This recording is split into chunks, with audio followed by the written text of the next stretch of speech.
welcome to all our viewers in Nigeria and around the world to the news cycle here on Global Television, coming to you live from the nation's capital, Abuja.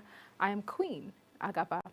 A quick reminder that Global Television is on DSTV channel 365 and free to air on NigeComSat. You can also download the Global TV Nigeria mobile app for Android and iOS devices to keep track of our broadcast. Now, Saudi Arabia on Saturday said the crescent of Shawwal has been sighted. It also added that Eid al-Fitr will now be held on Sunday, March 30th, 2025, to mark the beginning of the new Islamic month. This disclosure was made on Haramain's official Facebook page, an official platform for the Muslim community across the world. The governor of Benue State, Hyacinth Alia, joined millions of people, Nigerians and world leaders to celebrate President Bola Tinubu on his 73rd birthday anniversary. Alia, in a statement by his chief press secretary, Tesu Kula Makodi, appreciated God for the gift of life and the strength granted to the president. He says the president has shown Benue considerable love, given the numerous appointments, infrastructural development projects, and other federal government interventions in the state.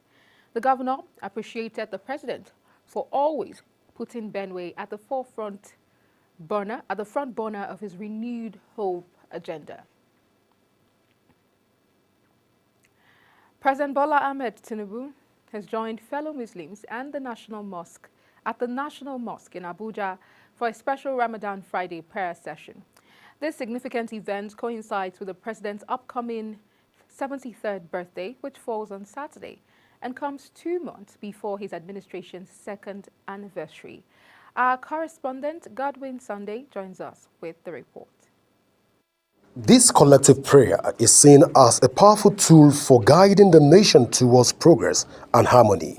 Allahu Akbar, Allahu Akbar. The prayer section aimed to promote unity and spiritual reflection, with President Tinubu inviting the public to join in spirit by offering prayers at their places of worship in commemoration of his forthcoming 73rd birthday.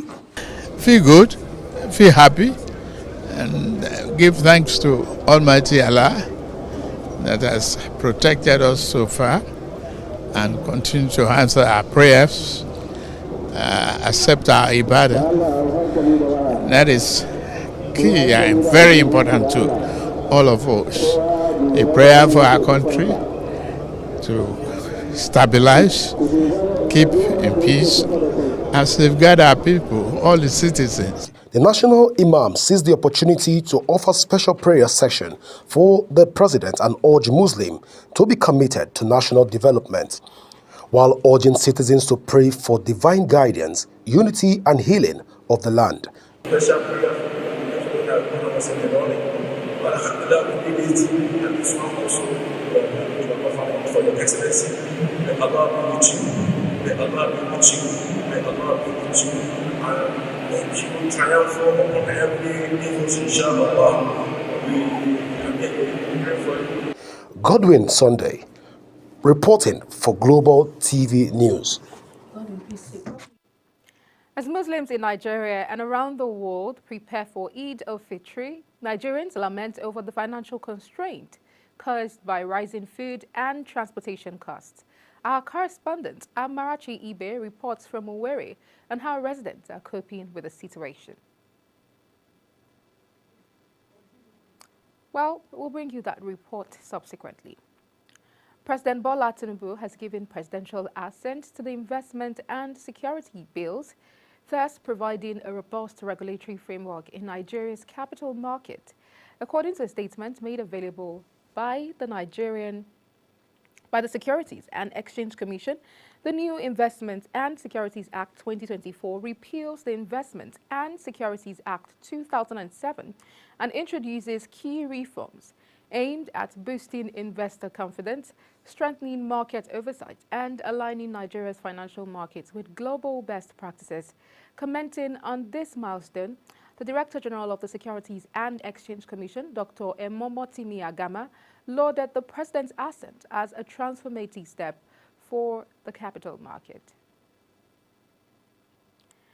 As Muslims faithfuls around the world is about to conclude the 30 days fasting and prayer to commemorate the Ramadan celebration, it has been a time to reflect on the impact of religious activities. Global Television's correspondent Ogochukwu Mobono interviewed some persons on the effect of the celebration on the cost of food and transportation. Salam alaikum. As Muslims all around the world celebrate the Ramadan fast, we have taken to the streets to ask people how they've been coping with the high prices of foodstuff in the market during this time, and also what the holy month means to them. I am Ogochukwu Mobono. Please come with me.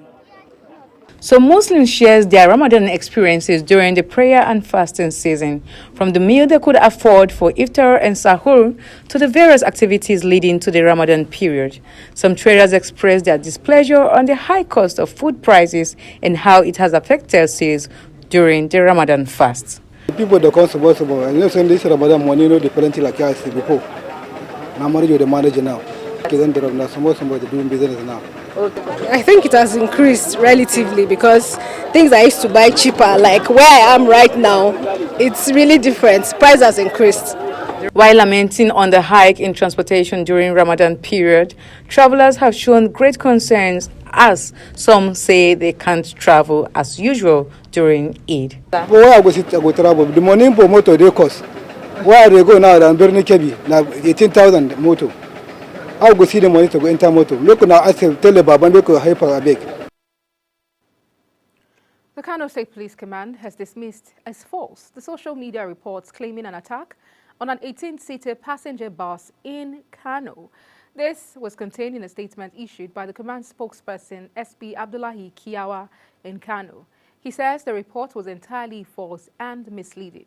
The police command reaffirms its commitment to maintaining law and order, ensuring the safety and security of all residents, and promoting harmony among diverse communities. Also, in Imo State, as Muslims in Nigeria and around the world prepare for Eid al-Fitr, Nigerians lament over the financial constraint caused by rising food and transportation costs. Our correspondent Amarachi Ibe reports from Owerri on how residents are coping with the situation. At Amawusa in Owerri, a major hub for the Muslim community, preparations for Salah are on the way. However, many faithful say the soaring cost of transportation has made it difficult to travel and celebrate with their loved ones.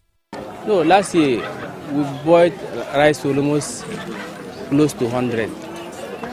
But now, what they are selling bag of rice at shop is 80,000 because I priced it yesterday. 80,000 they are selling it. Some places it depends of the rice.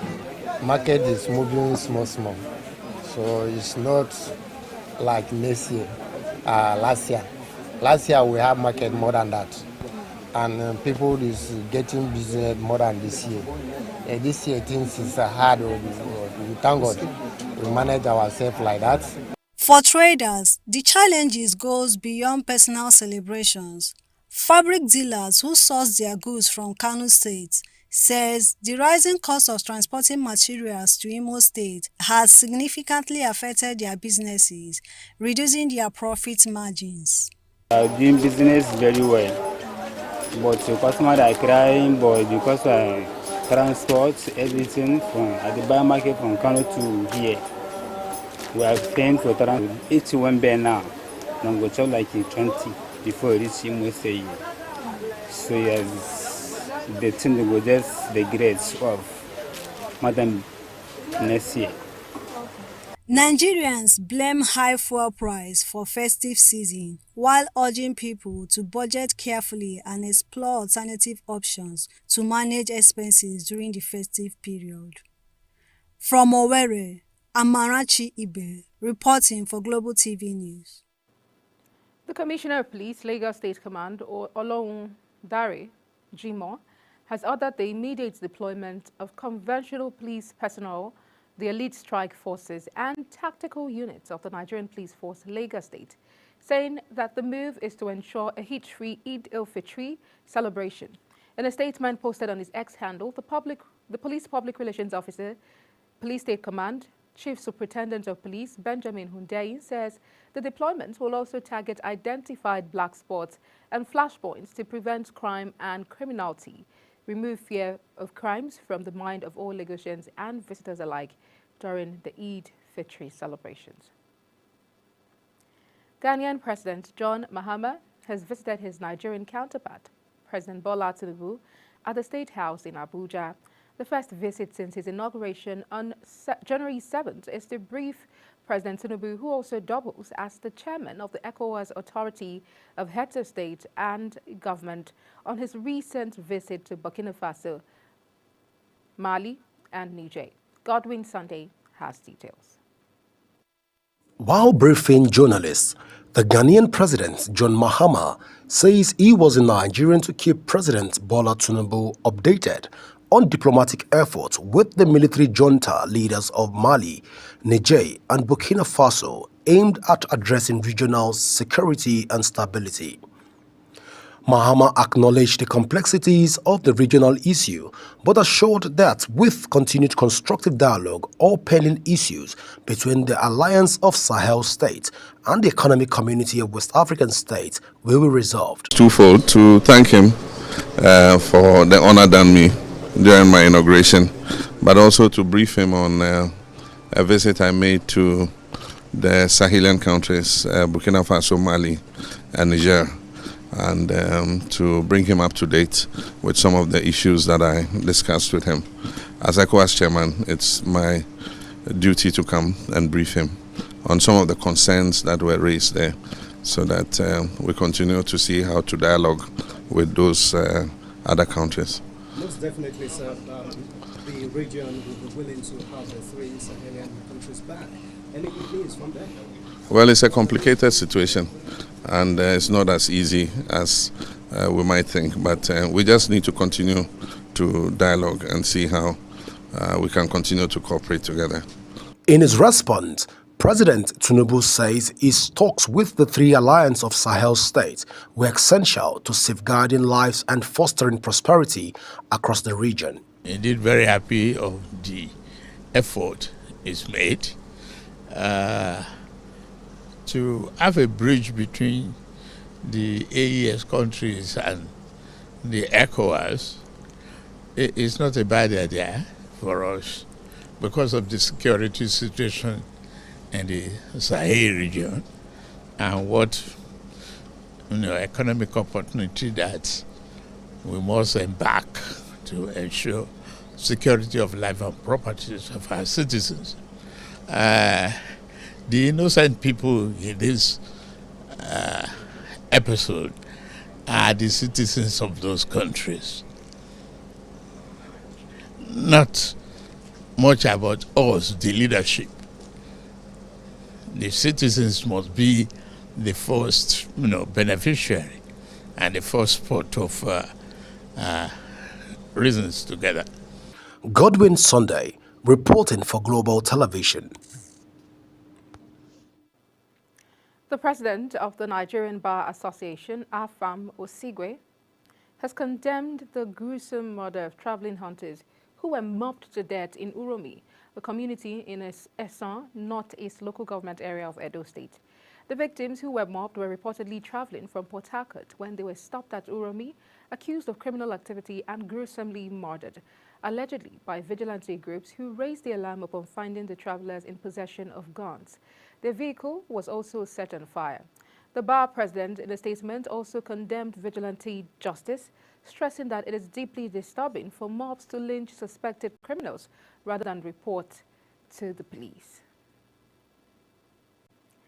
The constituents of Edo South Senatorial District and the human rights community says they've lost confidence in the senator representing the area, Senator Neda Imasue, over alleged failure, corruption, abuse of office, and betrayal of public trust. The constituents say it has formally initiated the recall of the Labour Party senator and also demanded his prosecution over the circumstances surrounding his alleged disbarment. by the New York State Supreme Court in 2010.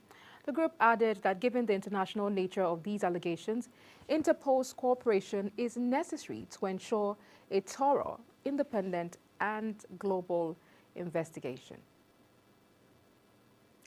The former Labour Party presidential candidate, Peter Obi, has dismissed reports linking him with the All Progressives Congress, noting that he is not a member of the ruling party, nor intending to be a member.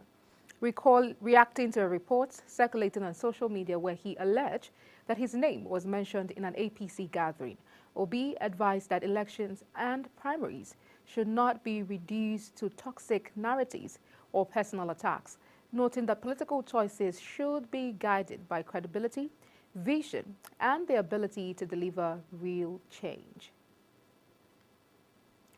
You're watching the live broadcast of the news cycle. When news cycle returns, Wike vows aggressive revenue collection in FCT amid 262 billion naira 2024 IGR. Details coming shortly after the break. Please stay with us.